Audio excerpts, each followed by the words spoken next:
Iran കൂടി തിരിച്ചടി നൽകിയതോടുകൂടി ഈ പശ്ചിമേഷ്യയിലെ സംഘർഷം വളരെ കനത്തിരിക്കുന്നു. 200-ലധികം മിസൈലുകളാണ് ഇറാൻ തൊടുത്തുവിട്ടതെന്ന് ഇറാൻ പറയുമ്പോൾ 181 മിസൈലുകളാണ് വന്നതെന്നും അതിൽ 90% തകർക്കാൻ തങ്ങൾക്ക് കഴിഞ്ഞുവെന്ന് ഇസ്രയേലും അമേരിക്കയും പറയുമ്പോൾ ഈ പ്രശ്നത്തിൽ ഇടപെട്ടുകൊണ്ട് ഇന്ത്യക്കാർക്ക് തന്നെ മുന്നറിയിപ്പ് നൽകിയിരിക്കുന്നു. ഷെൽട്ടറുകൾക്ക് സമീപം താമസിക്കണമെന്ന ഒരു മുന്നറിയിപ്പാണ് ഇപ്പോൾ ഇന്ത്യ നൽകിയിരിക്കുന്നത്.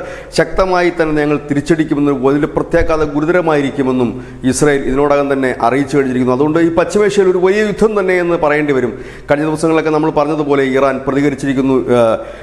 ഇറാൻ പ്രസിഡന്റ് മസൂദ് പെഷസ്കിയാൻ പറയുന്നത് തങ്ങൾ ലക്ഷ്യസ്ഥാനം കണ്ടു എന്നാണ്. വലിയ തിരിച്ചടി തന്നെ ഇസ്രയേൽ നൽകിയിരിക്കുന്നുവെന്നാണ്. ഇസ്രയേലും അമേരിക്കയും പറയുന്നത് തങ്ങൾ 90% മിസൈലുകൾ മാത്രമേ തടഞ്ഞു എന്ന് പറയുമ്പോൾ ആ 90-നപ്പുറത്തേക്ക് 10% മിസൈൽ എവിടെ പതിച്ചു എന്നാണ്. ഇപ്പോൾ അവസാനം നമുക്ക് ലഭിക്കുന്ന വിവരം ഒരാൾ കൊല്ലപ്പെട്ടു എന്നുള്ള വിവരം IDF തന്നെ സ്ഥിരീകരിക്കുന്ന ഒരു സാഹചര്യമാണ്. ഏതായാലും പശ്ചിമേഷ്യയിൽ നമ്മൾ ഏവരും കുറേ കാലമായി നമ്മൾ കരുതിയിരുന്നത് പോലെ ഇറാൻ തിരിച്ചടിച്ചിരിക്കുന്നു.